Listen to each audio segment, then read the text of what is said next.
Ang unang anti-parasitic drug na i-discuss po natin, very proud po kami sa product na ito. Sumikat pa ito nung ngayong panahon ng COVID. Yan po ang ating produktong Ivicide.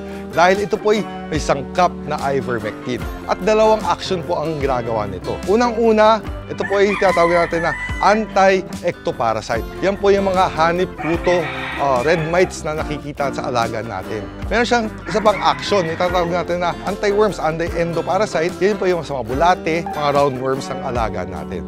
At 5 months old, pwede na tayo magbigay ng ating Ivicide sa ating mga alaga. Pag nagpainom tayo, umiikot yung ivermectin sa katawan ng alaga natin sa blood circulation. Tuwing may aakyat na hanip, pag inom niya, namamatay siya. After a month or so, hanggang mapapansin natin, yung mga alaga natin, menos na ang red mites, and siyempre, sa paligid rin, namamatay sila.